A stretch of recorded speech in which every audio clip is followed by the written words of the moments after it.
denizens of the night. Welcome to another episode of the macabre, the terrifying. Broadcasting live from Waverly Hills Sanatorium, I will be your guide through the witching hours. Tonight, we'll meet an X-ray technician whose day takes a turn for the worse when he meets an exceptional patient. This one is sure to get under your skin. This story is called I'm an X-ray tech, and one of my patients is missing his skeleton. Written by Reddit user Happy Cats for a Sad Girl. The sound was loud in the small room, but after a pause, she made it again. What do you reckon, Carol? I prompted, turning from the X-ray result back to my supervisor's pensive face. Another pause. The patient isn't in any pain? Any symptoms? Not really. He came in for a suspected fracture from training, but hadn't felt anything before that. Nothing out of the ordinary. Carol was lit only by the X-ray screen, the blue light making deep shadows out of her fine wrinkles. Her jaw moved slightly as she processed. Run the procedure again. Calibrate the machine properly. Make sure... All done, Carol. We've scanned him as many times as we safely can. Everyone calibrated the machine. Hell, I X-rayed myself to check. It's all fine. I wasn't used to interrupting a consultant like that, but my heart was racing from what I was seeing. More sharply than I meant to, I indicated the heap of films that showed a full and healthy skeleton picked out in textbook-sharp detail from myself, compared horrifyingly to those from the patient sitting quietly next door.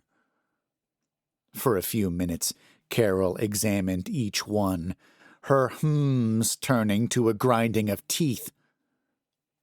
This is completely impossible, she muttered finally, more to herself than me. There's no doubt. We checked a dozen. He's got no fucking bones, Jack! I jumped, as much from her swearing as the sudden volume in the enclosed space. A silence fell as we both composed ourselves, the humming of the X-ray screen the only sound. On that screen was a film showing a translucent human outline, very normal for X-rays. But instead of the bright lines of bone, there was just nothing. A faint mark, ghosts of something where the bones should be, but the skeleton itself was simply missing. Slowly, Carol collected herself. Okay. Talk me through it. Physical examination? There's something there. Solid. Feels a bit, I shuddered at the memory of touching the patient, how his tibia seemed to squirm under my fingers. Wrong. So there's something in there keeping him standing. Follow-up tests? Vitals? The next few minutes were spent running through heart rate, blood pressure, and other metrics that painted the picture of a perfectly healthy young man who was simply missing bones. Finally, I explained the next steps. I've got a blood sample here, which I'll take to labs. Hopefully that'll tell us something. I patted the sealed vial in my breast pocket. And I'm waiting on the CT machine to free up next door, so we can get a better look at his soft tissues. We wanted your input after that. My bleep went off just as I finished talking, letting me know the scanner was ready. Carol ground her teeth again. I'm following this. You have my support. I led her through to the waiting room, where our patient sat staring idly at the posters opposite. He was a wiry young man with slightly thinning brown hair and casual clothing like a lot of the staff. As we entered, he looked up with a concerned expression, no doubt wondering why so much attention was being given to a minor fracture. But Carol simply introduced herself and asked if she could take some observations, which the man hesitantly agreed to. It was left to me to explain that we'd found a small anomaly, that there was nothing to worry about, but we just needed to confirm a few things before we sent him back to the lab. And would he consent to a quick CT scan? Carol counted his pulse and felt his arm as he gave another reluctant agreement. And once she was done, we walked him to the other room and got him ready for the scan. The control room was next door, separated by a pane of glass and an intercom. Once we settled, I turned to Carol as the machine warmed up. "So, what's your expert opinion?" I asked, no irony in the question. "There's something there of clinical significance," my consultant said guardedly. "I'm very interested in these results." I activated the scanner, and the patient began to slide through the humming plastic ring. "You being super formal is worse than your swearing, you know." The minutes ground past, my heart beating faster with each one. The patient asked a few questions during the process, if it was safe and if there was anything to worry about, but I reassured him over the intercom and reminded him to stay as still as possible. When he asked what we were doing, I explained that a CT would give us a better view of soft tissues, muscles and organs and such. Just to check if the fracture had damaged anything, I added. Nothing to concern him. Finally, it was done. Barely breathing, I pulled up the results on the screen as Carol craned forwards. "What the fuck?" she breathed. I zoomed in with shaking hands, not believing what I was seeing myself. Carol was just repeating the word to herself over and over again as her eyes devoured the horror on screen. Fuck, fuck, fuck, fuck. I panned over the image, but they were everywhere. Everywhere that was meant to have bone had been replaced by quarantine. I looked up at Carol, but she said it again, louder and more firmly. "Quarantine! Right now! Lock the doors! We need security!" "Okay, I'll go to—" "No, here too, you and me. We've touched the patient." She walked over and locked the operation room door, pulling out her phone and dialing a number at the same time. "The door, Jack! Now!"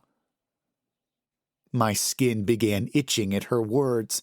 Pins and needles, and a deep, sickening, crawling sensation. Us too? Quarantine? Contaminated with those? My hand was obeying my superior, though, hitting the button to lock the door of the CT room. The patient's head snapped up at the sound, looking first at the door and then through the window at us. He was starting to panic now. "Just a precaution, sir. There's nothing to worry about." My voice was thin, high on the intercom, unconvincing. I didn't care, though. My eyes were fixed on the results screen, on what the CT scan had revealed. Insects. Thousands of them. Densely packed together, columns running throughout the patient's body. Their carapaces picked out in blinding white on the screen. Bodies locked together by spindly legs, needle-thin antennae poking out from the masses. The X-rays had passed right through them, but the CT scan revealed them in sickening detail. The terrible things made shapes, and with horror I realized they had taken the place of his bones. The radius, ulnar, femur, even the goddamn skull, remade from a mosaic of insect bodies, each smaller than a grain of rice. I felt dizzy. I'd felt them moving. Carol was speaking to someone, and the patient's voice was coming in tinny over the intercom, but I wasn't listening. A cold, trickling feeling was spreading throughout my body, and my mind was going faint. All at once, I threw up. Missing the bin completely, but managing to at least get the floor and not the equipment, I collapsed hard to the ground. The pungent smell of bile filled the room, adding to the sensory maelstrom. After a moment, I felt myself being lifted and turned to see Carol helping me back into the chair. "Stay still and breathe deeply," she instructed. "Water is on the way, so spit for the moment if you need to." She stood and said something to the patient before turning off the intercom and results screen, leaving only the light from the CT room to fill our little space. It helped a little, but the images were still burned into my mind. Finally, she knelt in front of me, careful to avoid the vomit, and held my arms as she talked me through a breathing exercise. Slowly, I came back to myself, the panic receding. "Sorry," I muttered. "I don't like bugs." "I'm not a fan myself, especially not those ones," she said kindly. "Your bones don't feel like them, if that helps. Just a few minor cuts." She indicated my arms and a spot of blood on my chest. Before I could reply, Carol's phone rang, and she stood to answer it. I shivered and did my best to fight off the feeling of phantom itching from inside my body. "Understood. We won't attempt to leave. You don't need to keep saying it, Sue. I know what lethal force is. Water. Cleaning supplies, too, if possible." "Yep. Okay, bye." She let out a shaky breath as she hung up, before looking over to me. "We're under instruction to stay in place. These 2 rooms are now considered a quarantine zone. Apparently, they've seen something like this before, but it's not a good prognosis. If you have it, well, it's like rabies." Another shaky breath. "Once they're in, there's no way to stop them." I felt sick again, but swallowed it down. Questions whirled through my head. They knew these things existed? Is this part of what our facility is studying? What happened to the first patients? Why can't they stop it? Why does my skin itch? Did they really say lethal Before I could voice any of the torrent in my mind, I was jolted by a bang right next to my head. Our patient had come to the joining window and smacked his hand into it, desperate to get our attention. Without the intercom, we couldn't hear any words, but he seemed to be shouting. "Jesus," Carol muttered, clearly also startled. She took one look at my face. "You stay there. I'll do my best to reassure our patient." Both reassure and our patient seemed to ring slightly hollow in our current situation, but I didn't protest. Carol spent a few minutes doing her best to talk the patient down before giving up and sitting down next to me. As she did, the patient began thumping the dividing window again. "He's not happy, but there's nothing we can do," she explained grimly. "Some symptoms are setting in. Pain, panic, nausea. I didn't tell him what was wrong, though. I couldn't face it." In all my time working with Carol, I'd never seen my consultant look so dejected. As gruff as she was, she'd been a bulwark against all the mess and nastiness of working here, shouldering both responsibility of the patients as well as what we did. "This isn't our fault, Carol. We did the best we could," I tried. "Maybe we could still help him." "I mean it. Tests or something? Maybe we can fix whatever those bastards upstairs did to him." This caught her attention. Slowly, she looked up, meeting my eyes. All kindness and camaraderie was gone. Instead, there was now a look of steel-hard contempt etched onto her face. Jack, you know what we do here. This is our fault. Those bastards are us. We did this to him. No, I said, my voice thin again. No, we're radiology. We just scan the patients, look after them. We don't... Do you honestly believe that? She asked sharply. You think you're not part of this? Too small of a cog in this place to be noticed? That you're not responsible? A naive little rad tech that doesn't have blood on his hands. That's not... At least he can admit he makes weapons. At least I and the patient and everyone else in this godforsaken place can look ourselves in the mirror and know what we're really doing. Carol, I didn't... She was angry, angrier than I'd ever seen her. Look that poor bastard in the eye and tell him we don't make bioweapons. Look at him through the glass and tell him you're innocent. I felt sick again. Her eyes were cutting through me, pinning me like needles under my flesh. Next to us, the banging on the joining window continued, and I imagined I could hear him howling. But I didn't look. Can you even tell me his name, Jack? I haven't heard you address him by it. Again, I couldn't answer.